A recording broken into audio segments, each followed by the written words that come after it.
Hi friends, मैं कुमार धनजीत सिंह। मैं आप सभी को इस वीडियो में एसएससी जीडी का जो 2019 में एग्ज़ाम हुआ था उसमें से मैथ का ये पार्ट 38 वीडियो आप लोगों के सामने एक प्रैक्टिस सेट के रूप में प्रस्तुत कर रहा हूँ। इस पार्ट में यानी इस वीडियो में मैं 5 मार्च 2019 को शिफ्ट 2 में जो भी मैथ के 25 प्रश्न पूछे गए थे उन सभी प्रश्नों को हल करने की कोशिश करूँगा। तो चलिए वीडियो को शुरू करते हैं। आज का पहला प्रश्न, यदि दो गोलों के पृष्ठीय क्षेत्रफलों का अनुपात 49:25 है, यानी 49:25 है, तो उनके आयतन का अनुपात क्या होगा। तो यहाँ पे गोला का कुल पृष्ठीय क्षेत्र गोला का पृष्ठीय क्षेत्रफल आपको पता होना चाहिए क्या होता है, 4πr²। 4πr²। यहाँ पे दो गोला दिया है तो एक को r1 मान लेते हैं और एक को r2 मान लेंगे। तो इसका अनुपात दिया है तो 4πr² पहला का हो गया, दूसरा क्या हो जाएगा 4πr² का स्क्वायर। ठीक है, यहाँ पे रेशियो भाई इसका कितना दिया है 49 रेशियो, यानी 49 बटा में क्या दिया है 25 हो जाएगा आपको क्या 25। ठीक है, यहाँ तक क्लियर है। अब देखिए तो ये क्या हो गया, ये आपको हो गया पृष्ठीय क्षेत्रफल का अनुपात जो कि दिया है। ठीक है, 4π से 4π यहाँ पे कैंसिल, r1² / r2²। स्क्वायर इधर से हटेगा तो यहाँ पे क्या बचेगा r1/r2। तो इसका क्या हो जाएगा, इधर आएगा तो रूट चढ़ जाएगा इधर, तो इधर क्या बच जाएगा अब r1/r2 क्या हो जाएगा 49। अरे तो यहाँ पे क्या हो जाएगा 49 कितना होता है 7 का स्क्वायर और हो जाएगा 5 का। ठीक है, यानी r1 हो गया 7 और r2 हो गया 5। अब क्या बोल रहा है उनके आयतन का अनुपात किसका, तो गोला का आयतन। तो गोला का आयतन क्या होता है 4/3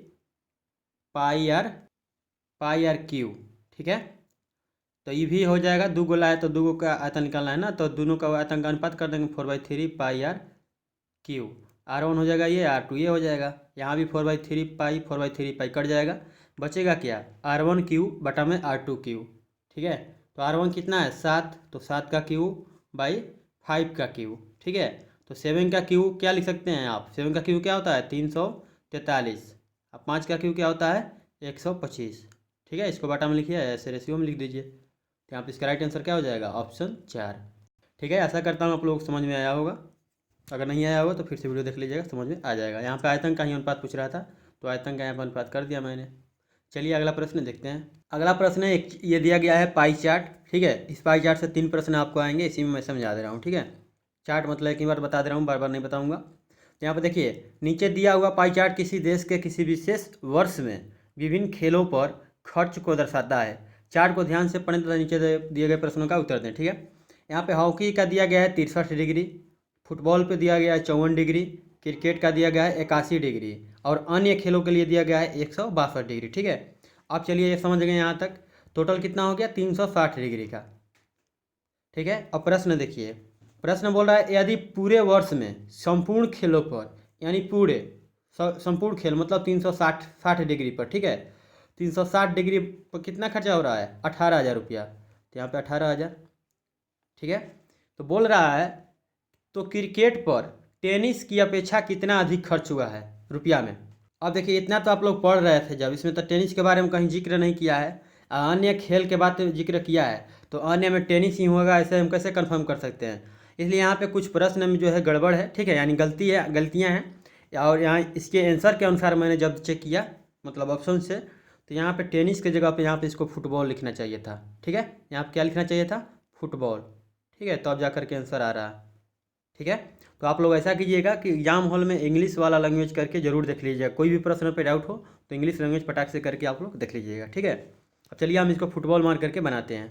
तो अब देखिए 360 डिग्री बराबर कितना दिया है 18,000, तो 1 डिग्री बराबर कितना हो जाएगा, 1 डिग्री बराबर कितना हो जाएगा, 0 से 1 0 कैंसिल, 36 से ये 5 बार में कट जाता है 0, यानी 50 बार में कट जाएगा। 1 डिग्री बराबर कितना आ गया हमारा 50। अब बोल रहा है कि क्रिकेट पर टेनिस की अपेक्षा कितना अधिक खर्च हुआ है, तो क्रिकेट पर हुआ है 81 डिग्री। ठीक है, कलर यहाँ चेंज कर लेते हैं, क्रिकेट पर कितना हुआ है 81 डिग्री, और यहाँ फुटबॉल पर अगर देखें तो कितना हुआ है 54 डिग्री। तो 81 में से 54 घटा देंगे क्योंकि 81 ज़्यादा है ना, यही क्रिकेट का है, यही क्रिकेट का है, यही का है फुटबॉल का। ठीक है, तो 81 में से 54 जाएगा तो कितना बचेगा 27 डिग्री। ठीक है, 81 डिग्री में 27 डिग्री ज़्यादा लगा है किस पे क्रिकेट पे, तो रुपया में पूछ रहा है। तो 1 डिग्री बराबर 50 डिग्री, यहाँ पर आप देखिए ना निकाले हैं, तो 27 डिग्री बराबर निकाल दीजिए। तो क्या कर देंगे 50 से 27 में हम क्या कर देंगे गुणा कर देंगे, तो यहाँ पे आ जाएगा आपको 27 बचे 135 और 0 का 0 यानी 1350 रुपये आ जाएगा। ठीक है, चलिए अगला प्रश्न देखते हैं। यहाँ पे आप आंसर देख सकते हैं ऑप्शन 4। और देखिए अगला प्रश्न उसी चार्ट से दूसरा प्रश्न है। ये बोल रहा है कि अन्य खेलों पर, अन्य खेल जो है 162 डिग्री छेका हुआ है, तो अन्य खेलों पर कुल खर्च का टोटल का, तो टोटल खर्च कितना हो रहा है 360 डिग्री। ठीक है, तो कुल खर्च का कितना प्रतिशत यानी 360 डिग्री का कितना, तो 1% कितना प्रतिशत खर्च होता है किस पे बोल रहा है। अब देखिए एक प्रश्न फिर से पढ़ देते हैं ये वाला। अन्य खेलों पर यानी 162 डिग्री जो है कुल खर्च का कितना प्रतिशत है, तो कुल खर्च 360% सॉरी 360 डिग्री है, तो 360 डिग्री का 1% बराबर 162 यहाँ कर देंगे। ठीक है, यहाँ से x का वैल्यू निकाल लेंगे, 1 0 से 1 0 कैंसिल, और 2 से काटेंगे तो इसको 18 बार में 36 कट जाएगा, 2 से कट जाएगा ये 5 बार में, 18 से ही कट जाएगा 9 बार में। ठीक है, तो x बराबर क्या आ जाएगा, 5 उधर जाएगा तो 45 यानी 45%। ठीक है, इसका राइट आंसर हो जाएगा 45%। यहाँ पे आप देख सकते हैं ऑप्शन 4। अगला प्रश्न है, एक परीक्षा में 42 छात्रों का औसत अंक 64 था। ठीक है, 42 कितने छात्र हैं, तो 42 छात्र हैं, उसका औसत अंक जो है 64 है। बाद में यह पाया गया कि 3 छात्रों के वास्तविक संख्या जो वास्तविक अंक है वो क्रम से 64, 42 और 26 के बजाय 72, 58 और 44 पढ़ लिया गया। तो पहले हम तो पूछ रहा है कि सही औसत क्या है, यानी 64 के जगह पे 72 पढ़ लिया गया है, आज 42 के जगह पे 58 और 26 के जगह पे 44, यानी टोटल इसको कितना जोड़ना चाहिए था, 137 टोटल कितना जोड़ना चाहिए था, तो इसको जोड़ लेते हैं तीनों को पहले। अब देखिए इसको लिखना चाहिए था 64, 42, 26 यानी 132, मतलब तीनों को जोड़ेंगे अगर तो 132 होना चाहिए, बट कितना हो जा रहा है, तो हो जा रहा है आपको 72, 58, 44 यानी 174 लिखा जा रहा है। ठीक है, यानी 174 उसको क्या पढ़ लिया गया है। ठीक है, तो कितना बेस ज़्यादा पढ़ा गया है, तो कितना ज़्यादा पढ़ा गया है, तो यहाँ पे अंतर इसका निकाल देंगे 132 और 174, तो यहाँ पे अंतर आपको आ जाएगा 42। ठीक है, 42, तो 42 क्या है, ये ज़्यादा लिखा गया है यानी प्लस पॉइंट है ये। ठीक है, 42 ये क्या हो गया, अंक हो गया। अब औसत में इसको करेंगे तो ये तो 42 अंक ज़्यादा लिखा गया है। पहले कितना भी हो, पहले मान लीजिए x ही था, बट अब क्या हो जा रहा है x प्लस 42 हो जा रहा है। ठीक है, तो 42 को अगर हम औसत में बदलेंगे तो देखिए 42 टोटल पे बढ़ा है ना, टोटल पे तो सॉरी 42 सबको मिला करके 42 बढ़ा है। कितने छात्र हैं, तो औसत यहाँ करेंगे, औसत कितना बढ़ा है, तो 42 छात्र हैं तो 42 लोगों को बढ़ा है, यानी कितना बढ़ गया, 42 से एक बार में कट जाएगा, यानी एक औसत बढ़ गया है। यानी पहले 64 था, ठीक है, जब गलती पढ़ा जा रहा था उस समय 64 था, बट वास्तव में वो कितना होना चाहिए, एक औसत बढ़ा करके वो लिखा गया है, तो इसमें हम क्या कर देंगे, घटा देंगे, तो कितना हो जाएगा 63 हो जाएगा, ऑप्शन 1। ठीक है, चलिए अगला प्रश्न देखते हैं, अगर समझ में नहीं आएगा तो नीचे कमेंट कीजिएगा, फिर से अगले वीडियो में समझाने की कोशिश करूँगा। ठीक है, चलिए अगला प्रश्न देखते हैं। अगला प्रश्न है, 5 वर्ष पहले एक पिता और उसके बेटे की आयु का अनुपात 5:3 था। निम्नलिखित में से कौन सा अब से 10 वर्ष पश्चात इनकी आयु का अनुपात नहीं हो सकता है। तो इसको अगर आप डिटेल्स में बनाएंगे तो बहुत लंबा हो जाएगा। ठीक है, यहाँ पे मैं आप लोग को एक अनुमानित बता दे रहा हूँ। ठीक है, ये कोई ना ट्रिक है ना फार्मूला है ना ही कोई ये कुछ भी है। ठीक है, तो आप लोग अगर डिटेल्स में बनना चाहें तो बना करके मुझे को भेज सकते हैं। ठीक है, डिटेल्स में बना रहा था, बहुत मेहनत पड़ रहा था, तो यहाँ पर मैं बता दूँ, देखिए इन दोनों का अनुपात में अंतर कितना है, 2 अनुपात का अंतर है।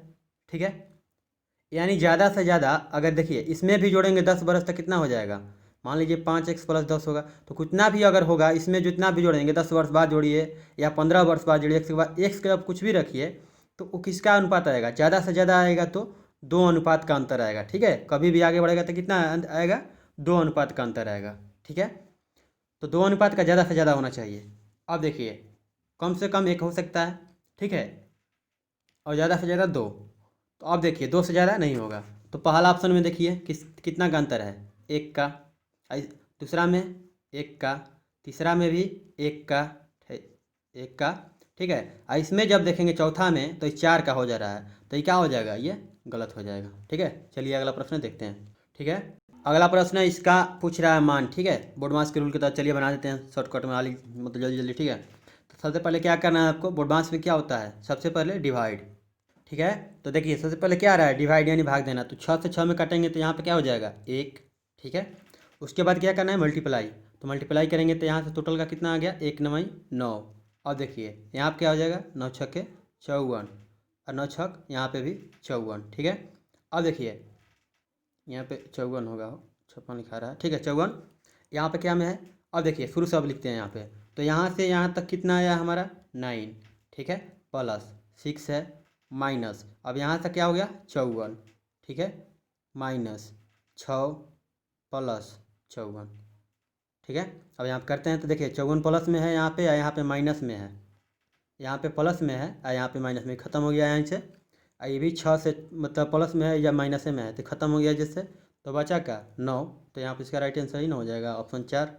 अगला प्रश्न है, अजय की नाव की गति शांत जल में 6 किलोमीटर प्रति घंटा है, यानी कि ये क्या है शांत जल में, तो यहाँ पर क्या हो जाएगा, जल की ख़त्म हो जाएगा मतलब जीरो हो जाएगा, और नाव का क्या हो जाएगा, तो नाव को हम मान लेते हैं यू, ठीक है, तो इसका क्या हो जाएगा 6, ठीक है।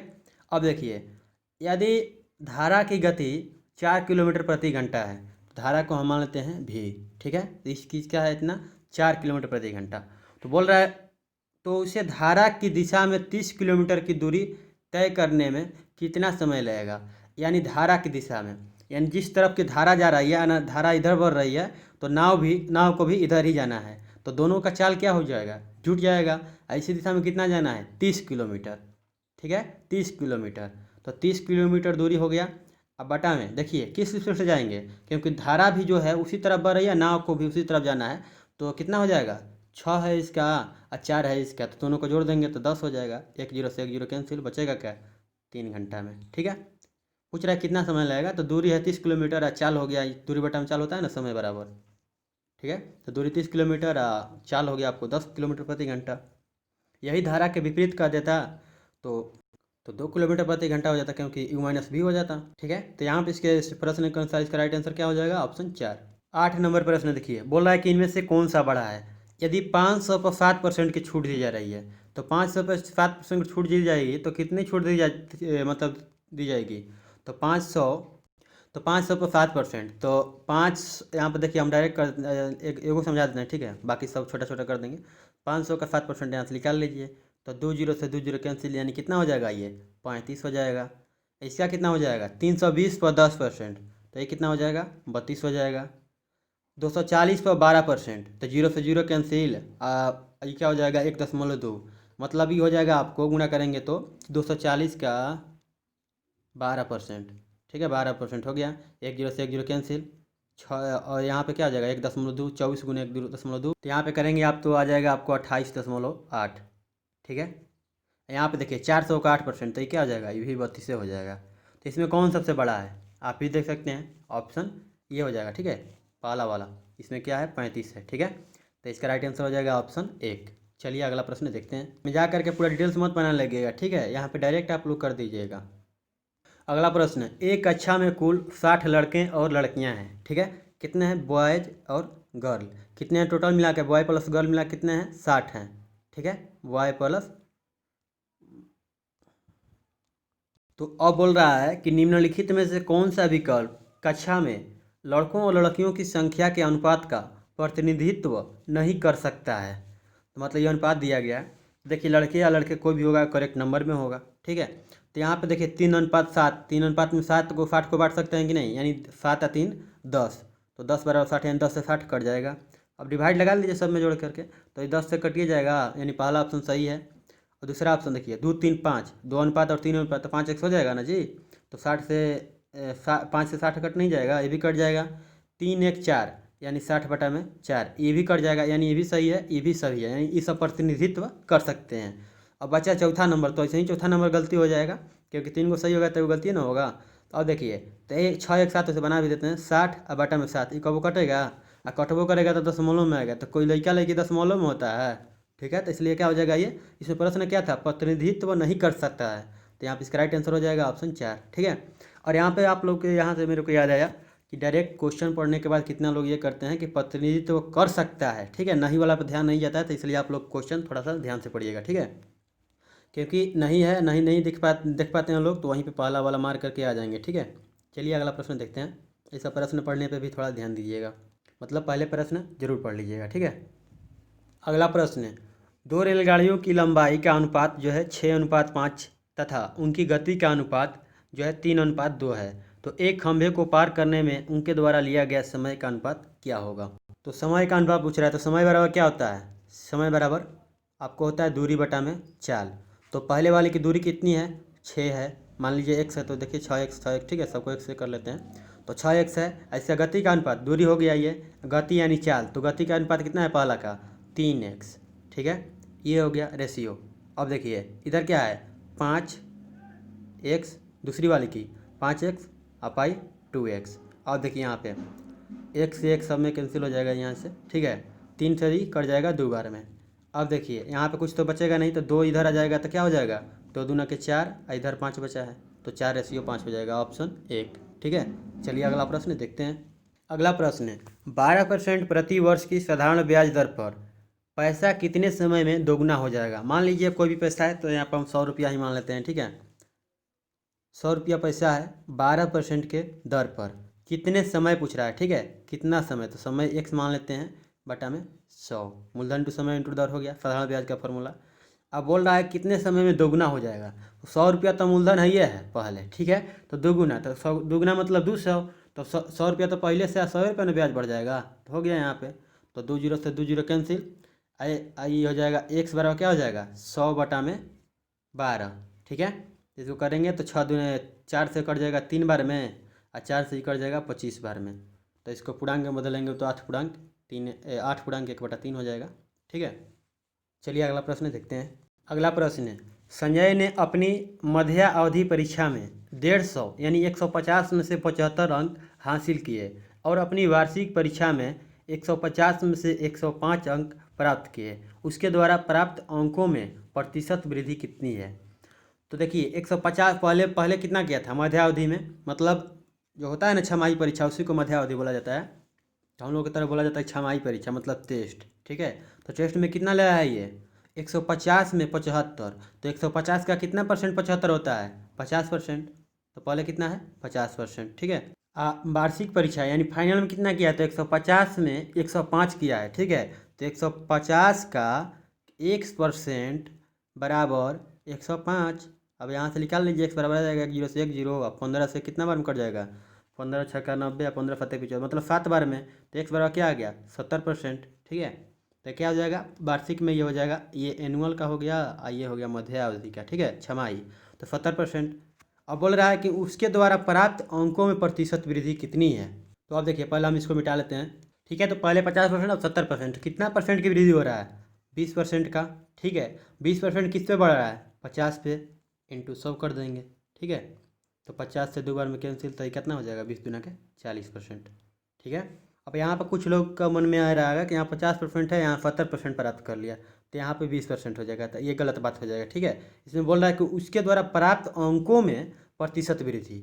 अगर वैसे नहीं कर सकते तो सबसे आसान विधि यहाँ बता दे रहा हूँ, ठीक है। टोटल अंक तो 150 होना है, ठीक है, फाइनल में हो या माध्यमिक में, तो पहले कितना कर रहा था 75, अब कितना कर रहा है 105, तो कितना वृद्धि हुआ है यहाँ पे, कितना वृद्धि हुआ, पहले 75 अब ये कर रहा है, तो अब कितना वृद्धि हुआ है आप देख सकते हैं यहाँ पे 75 या 2505 यानी 25 या 5 30 का वृद्धि हुआ है, ठीक है, 30 का वृद्धि हुआ है, तो 30 बढ़ा हुआ है कितना से 75 से, इंटू 100 कर देंगे, प्रतिशत पूछ रहा है, तो देखिए 25 से 3 बार में, 25 से ये 4 बार में कट जाएगा ना, 25 से ये हो जाएगा 25 चौके 100, 25 या 75, 3 से ही कट जाएगा 10 बार में, तो कितना परसेंट आ गया 10 चौके 40%। आप ऐसे भी निकाल सकते हैं, ठीक है, तो इसका राइट आंसर हो जाएगा ऑप्शन 1। कैसे भी बनाइए आंसर सेम आएगा। आप लोग को जो भी विधि आसान लगे, जैसे भी लगे आप लोग क्या करिएगा वैसे ही आप लोग फॉलो करिएगा, ठीक है। अगला प्रश्न देखिए, इसमें बोल रहा है दो संख्याओं का HCF 6 है और उनका LCM जो है 120 है, तो संख्याओं का एक संभव युग्म क्या है। अब देखिए इसको अगर आप बनाते हुए चलेंगे तो थोड़ा सा हो सकता है कि बड़ा हो जाए, ठीक है, वो डिटेल्स में बना दूंगा, बट यहाँ पे डायरेक्ट आप लोग क्या कीजिएगा कि ऑप्शन से आप लोग बनाइएगा, ठीक है, ऑप्शन से जल्दी बन जाएगा। चलिए डिटेल्स में बना के दिखा देता हूँ। तो HCF क्या है 6 है, तो यहाँ पे हम क्या मान लेंगे, दोनों में तो HCF है तो दोनों में कॉमन होगा, तो 6x इसको मान लेते हैं, इसको एगो क्या मान लेते हैं 6y, ठीक है। LCM बोल रहा है 120 है, तो 6 कॉमन है इसमें ना, तो x इंटू वाई बराबर क्या लिख देते हैं 120, ये हो गया क्या LCM, ये दो संख्या हो गया, ये वाला क्या हो गया ऊपर वाला संख्या, ये हो गया क्या LCM, ठीक है, क्योंकि अब देखिए हो गया, तो 6 से कितना बार कट जाएगा 20 बार में, तो x इंटू वाई बराबर 20 आना चाहिए, तो एक तो दोनों अभाज्य संख्या रख लिए हैं, तो मतलब यहाँ क्या हो गया, सॉरी यहाँ पे ऐसी दो संख्या आपको रखनी है जो कि मतलब गुणा करने पर 20 हो जाए, तो यहाँ पे क्या रख सकते हैं आप 4 और 5 रख सकते हैं, ठीक है, या 5 4 रख सकते हैं, ठीक है, कुछ भी रखिए, तो 4 या 5, तो x की जगह पर क्या हो जाएगा 4 और y की जगह पे 5, यही मान लेते हैं हम यहाँ पे। तो क्या संख्या क्या था, अब पूछ रहा है कि तो संख्याओं का एक संभव युग्म, तो मतलब संख्या कौन था 6x, तो 6 की जगह पर 4 रख देंगे, और 6y और y की जगह पर कितना 5, तो ये हो जाएगा 24, ये हो जाएगा 30, यानी 24 30। ठीक है, तो यहाँ पे इसका राइट आंसर क्या हो जाएगा 24 30, यहाँ पे दिया है ऑप्शन 4। ठीक है, फिर बुडमास है, बुडमास का रूल है भी, मतलब भी ई बुडमास से क्या भी बुडमास है। ठीक है, पहले ब्रैकेट का काम यहाँ पे होगा। ठीक है, तो बुडमास है ये, तो बुडमास के रूल के तहत हम इसका मान निकालते हैं, इसका मान पूछ रहा है। ठीक है, तो चलिए इसका हम सोल्यूशन करते हैं। देखिए सबसे पहले इसको तोड़ेंगे हम छोटा कोष्ठ को, तो 16/4, तो ये क्या निकल जाएगा, यहाँ पे क्या हो जाएगा 4। अब देखिए जब इस कोष्ठ को हटाएंगे तो अब यहाँ से यहाँ तक ना आ जाएंगे, तो 4 चौके कितना हो जाएगा, यहाँ पे 4 × 4 हो जाएगा, यानी 16 हो जाएगा। फिर डिवाइड है 4 से, डिवाइड 4 से, तो ये कट जाएगा एक बार में। ठीक है, तो क्या हो जाएगा, तो इतना दूर में बचा 4, और डिवाइड, सॉरी 4 × 4 बचा था, अब बचा बटा में 4, तो 4 से 4 कैंसिल, तो क्या बचा 4 बचा, ऑप्शन 2। ठीक है, आप लोग ऑप्शन देख सकते हैं। अगला प्रश्न है, राजा राम ने एक निश्चित मात्रा में गेहूं खरीदा, वह 1/4 गेहूं 12% के लाभ पर बेचता है, तो 15% का समग्र लाभ प्राप्त करने के लिए, मतलब समग्र मतलब टोटल पे, ठीक है, टोटल गेहूं को मिला करके 15% का समग्र लाभ कमाने के लिए उसे शेष गेहूं को कितने प्रतिशत लाभ पर बेचना चाहिए। देखिए हम यहाँ पूरा डिटेल्स में बनाएंगे। ठीक है, मान लेते हैं हम उसने कि 100 kg गेहूँ खरीदा है। ठीक है, क्या खरीदा है 100 kg गेहूँ खरीदा है। ठीक है, इसका बोल रहा है कि 1/4 12% के लाभ पर बेचता है। 1/4 इसका कितना हो जाएगा 1/4, 1/4 यानी कितना हो जाएगा 100 का 1/4 कितना हो जाएगा 25 kg, तो 100 kg था तो 25 kg, तो 25 किलो को कितना बेच रहा है 12% लाभ पर, यानी 112% पर बेच रहा है। ठीक है, 112/100, 25 से कितना बार में कट जाएगा 4 बार में, 4 से कितना बार में कटेगा आपको कट जाएगा 4 दूना के 8, 4 दूना के 8, 3 बचा 4 8 32, यानी 28 चौके 112। अब देखिए 100 kg तो मैंने मान लिया था, यहाँ पे मान लीजिए कि 100 kg, देखिए 100 kg तो ठीक है, और सब 1 kg का मूल्य कितना है 1 रुपया मान लेते हैं। ठीक है, 1 ही रुपया, 1 रुपया प्रति kg। ठीक है, तो देखिए अब 25 kg गेहूँ के कितना बेच दिया है 28 रुपया में बेच दिया है। अब देखिए गेहूँ कितना बचा, तो 100 - 25, यानी गेहूँ बचा है आपके पास कितना, गेहूँ बचा है आपके पास 75 kg। ठीक है, अब देखिए टोटल उसको मिला करके कितना लाभ बोल रहा है कि 15% का लाभ होना चाहिए, तो यानी 100 रुपया में 100 kg 100 रुपया में खरीदा है, तो उसको बेचना कितना में है 115 रुपया में। ठीक है, तब ना 100 मतलब 15% लाभ होगा। अब देखिए 28 रुपया में तो 25 किलो बेच दिया, अब कितना बचा है 75, तो 75 को कितना परसेंट पर बेचना चाहिए, तो 75 × 100 मतलब कितना परसेंट लाभ पर बेचना चाहिए, शेष गेहूँ यही ना है, तो शेष गेहूँ देखिए यहाँ बोल रहा था कि 1/4 गेहूँ के 12% लाभ, तो 12% बेच दिया तो 28 रुपये में बेच दिया, प्लस बोल रहा है कि तो 15% का समग्र है, तो 15% समग्र यानी 115 रुपये में बेचना है, तो लाभ कमाने के लिए उसे शेष गेहूँ को, तो शेष गेहूँ कितना है 75%, अरे सॉरी 75 किलो, तो बोला शेष गेहूँ कितने प्रतिशत लाभ पर बेचना चाहिए, तो 75 को 100 + x कर देंगे तो यही ना पहुँच जाएगा, तो 100 + 1% कर देंगे, 25 से 3 बार में, अब 25 से कितना बार में कर जाएगा 4 बार में, आई प्लस में है 28 इधर, तो इधर आएगा, इधर आ जाएगा तो क्या हो जाएगा माइनस में, तो 115 में से 28 अगर घटाएंगे आप तो आपको हो जाएगा कितना 87। ठीक है, तो 87 बराबर कितना हो जाएगा 3 × 100 + x/4, और 3 से ही कितना बार में कट जाएगा 29 बार में कट जाएगा। ठीक है, तो आप देखिए कलर भी चेंज कर लेते हैं यहाँ पे, तो आप देखिए ये कट गया 3 से 29 बार में, तो 100 + x इधर है, यहाँ पे ध्यान दीजिएगा ये इधर अलग है। ठीक है, 100 + x बटा में 4, तो 4 इधर जब आ जाएगा तो गुणन हो जाएगा, तो 29 से 4 में गुणा कर देंगे तो कितना हो जाएगा 9 चौके 36, 2 चौके 8, 3 11, यानी 116 बराबर 100 + x, तो x बराबर कितना हो जाएगा यहाँ पे, तो 100 उधर जाएगा तो 16% हो जाएगा, तो यहाँ पे इसका राइट आंसर हो जाएगा, तो बचे हुए गेहूँ को कितना बनना चाहिए 16% पे। ठीक है, चलिए अगला प्रश्न देखते हैं, यहाँ पे आप आंसर देख सकते हैं। चलिए अगला प्रश्न हम देखते हैं। अगला प्रश्न फिर चार्ट से, लास्ट प्रश्न है चार्ट का, क्योंकि एक चार्ट से 3 प्रश्न पूछे जाते हैं। ठीक है, तो पूछ रहा है क्रिकेट की अपेक्षा फुटबॉल पर कितने प्रतिशत कम खर्च हुआ है, तो क्रिकेट पर आप देख सकते हैं कितना हुआ है 81 डिग्री। ठीक है, इसको परसेंटेज में बदलने का कोई जरूरत नहीं है, यहाँ पे देखते हैं 81 डिग्री है। ठीक है, अब फुटबॉल पर कितना है तो यहाँ पे 54 डिग्री। ठीक है, तो कितना कम हुआ है, ये हो गया आपको क्रिकेट का, ये हो गया आपको फुटबॉल का। 23% कितना कम हुआ है, तो 81 - 54 करेंगे तो कितना हुआ, 27 डिग्री। ठीक है, तो इस किसके अपेक्षा पूछ रहा है, जिसका अपेक्षा पूछेगा वो नीचे हो जाएगा। तो क्रिकेट की अपेक्षा पूछ रहा है, तो क्रिकेट की अपेक्षा फुटबॉल पर कितने प्रतिशत कम खर्च हुआ है, तो प्रतिशत में बात कर रहा है, अगर 27 डिग्री तो ये हो जाएगा नॉर्मल हो जाएगा, और परसेंटेज इसको चेंज करेंगे तो 27 डिवाइड बाई कितना, 81, क्योंकि क्रिकेट का अपेक्षा पूछ रहा है तो क्रिकेट वाला रख देंगे। ठीक है, इंटू 100 कर देंगे, 27 से 3 बार में कट जाएगा तो बचेगा क्या, 100/3। इसको क्या लिख सकते हैं, 33.1/3%। ठीक है, यहाँ पे इसका राइट आंसर हो जाएगा ऑप्शन 4। अगला प्रश्न है, चक्रवृद्धि ब्याज के तहत उधार ली गई एक धनराशि 10 वर्षों में दुगनी हो जाती है, तो यह राशि उसी ब्याज दर पर कितने वर्षों में 4 गुनी हो जाएगी। अब देखिए यहाँ पर कुछ करना है हो, 2-3 गो मेथड से बना सकते हैं। 10 वर्ष में कितना हो रहा है, 2 गुना, तो फिर अगले 10 वर्ष में कितना हो जाएगा, फिर 2 गुना बढ़ेगा, तो 4 गुना ना करना है, तो 2 गुना के 4 गुना, कितना वर्ष में हो गया, 10 से 10 20 वर्ष में। तो यहाँ पे इसका राइट आंसर हो जाएगा ऑप्शन 1। या आप एक और तरफ से बना सकते हैं, ऐसे बना सकते हैं कि 2 गुना कितने वर्षों में हो रही है, तो 10 वर्षों में। ठीक है, तो यहाँ हो जाएगा। अब आगे देखिए, 2 गुना 10 वर्षों में, तो 4 गुना पूछ रहा है, तो 4 गुना कितने वर्षों में हो जाएगा, मान लेते हैं हम x वर्षों में, तो आधार हमको सेम करना होगा, तो 2 के पावर 10 थी तो ही करेगा। ठीक है, आई क्या हो जाएगा, 2 के पावर x हो जाएगा ना। ठीक है, यहाँ पर हो गया। अब देखिए x के मान इधर क्या, अब सेम हो गया ये, तो ऊपर वाला भी सेम होगा ना, तो मतलब x की जगह पर क्या रख सकते हैं, यहाँ पे हम 10 रख सकते हैं, तो क्या हो जाएगा, तो 2 × 10 = 20 वर्ष।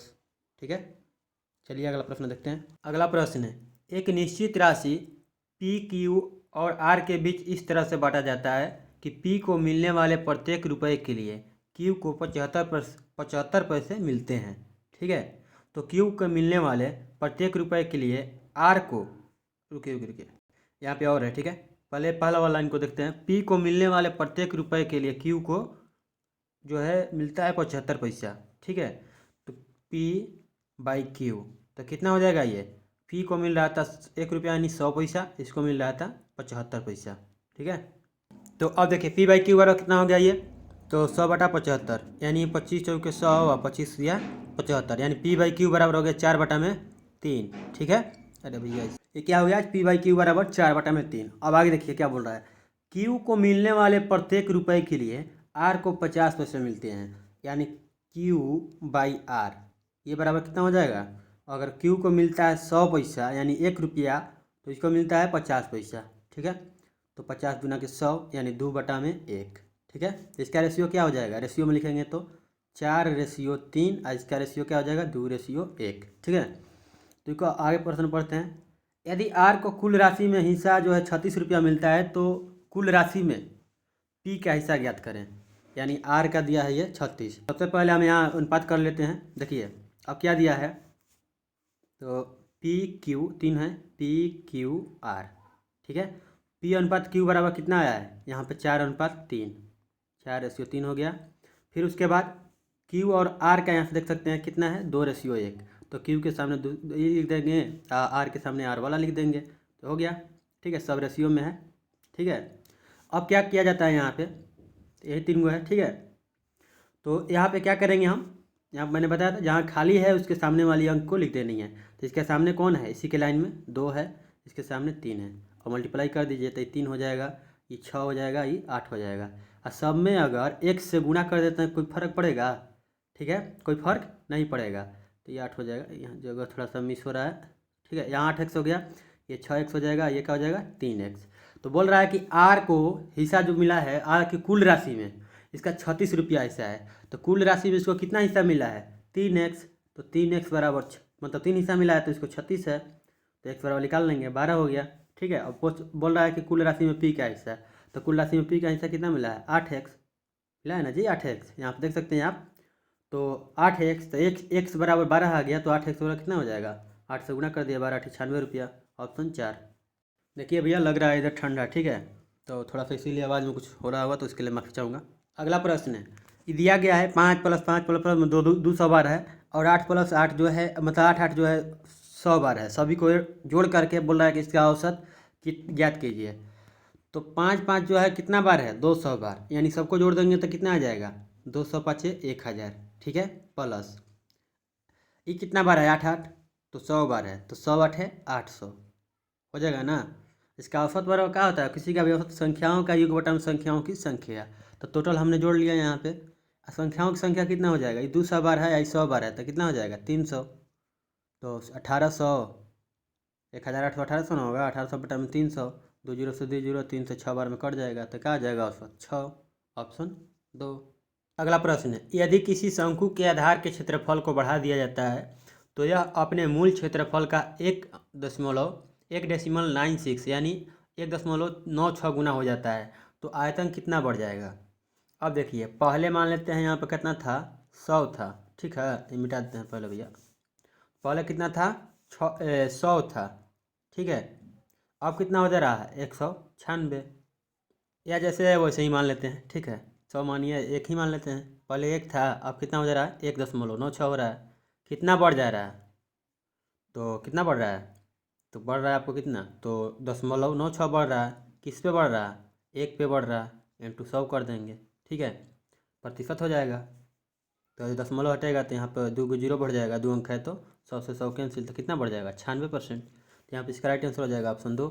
अब अगर आप डिटेल्स में बनाना चाहते हैं तो शंकु का क्या दिया है, क्षेत्रफल, शंकु के आधार के क्षेत्रफल को बढ़ाया जाता है, ठीक है। शंकु के आधार का क्षेत्रफल क्या हो जाएगा, पाई आर स्क्वायर। तो पाई आर स्क्वायर बड़ा कितना दिया है, 1।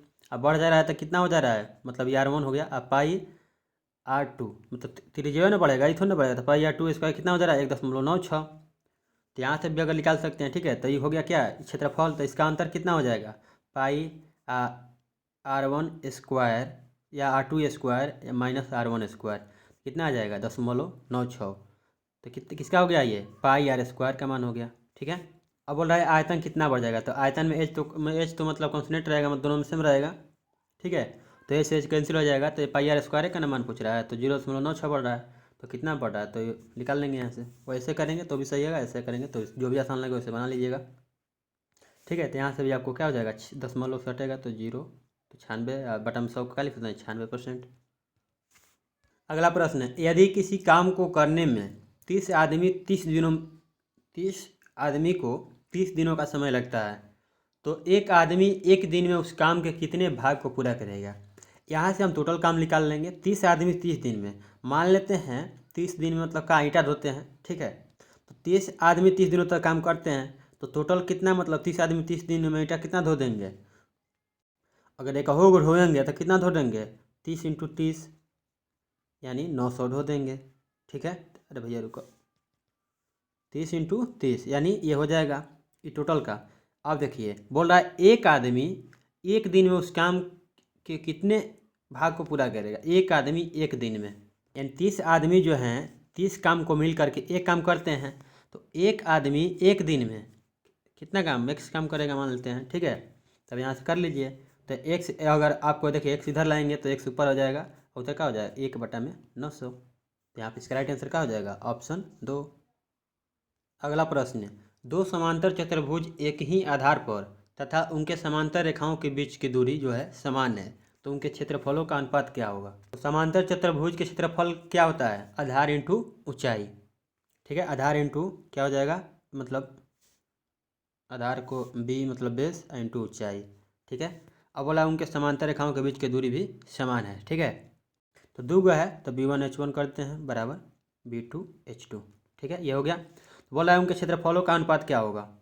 आधार देखिए कहीं से आधार पर उनकी समांतर रेखाओं के बीच की दूरी क्या है, सेम है, तो सेम है यानी अगर आधार 1 है तो ये भी 1 है, ठीक है। रेशियो हम कर देंगे या बराबर कुछ भी कर दीजिए, 1:1, अरे इंटू 1, तो क्या हो जाएगा 1:1, ऑप्शन 3।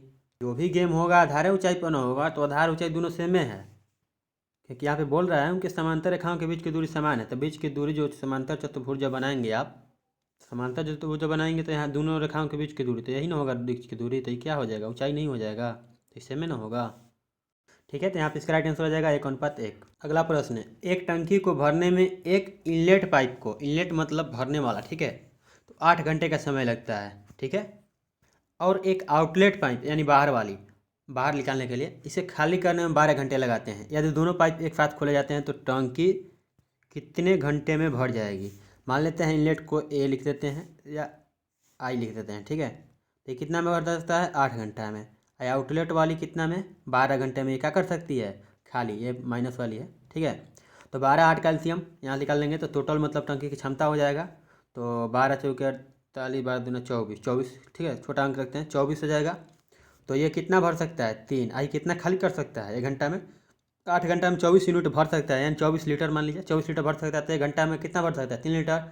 आई 12 घंटा में 24 लीटर क्या कर सकता है, खाली कर सकता है। तो 1 घंटा में कितना, 2 लीटर। तो बोल रहा है दोनों को साथे में खोला जा रहा है। तो 1 घंटा में अगर दोनों को साथे खोलेंगे तो 3 - 2 यानी एक होगा ना जी यहाँ पे। 1 घंटा में एक लीटर ना भरेगा, क्योंकि अगर ये वाला 3 लीटर भर सकता है, ये वाला 2 लीटर खाली कर सकता है। तो दोनों को खोलेंगे साथ में तो 1 घंटा में 1 लीटर भरेगा। तो 24 लीटर कितना में भरेगा, तो 24/1 यानी 24 घंटा में, ठीक है। ऑप्शन हो जाएगा 4। अगला प्रश्न है, इसका बहुलक पूछ रहा है हो। तो बहुलक मतलब जो ज़्यादा बार आया होगा तो बहुलक हो जाएगा। तो यहाँ पर देखेंगे तो ज़्यादा मात्रा में कौन लुक रहा है, कौन लुक रहा है वो बोल सकते हो।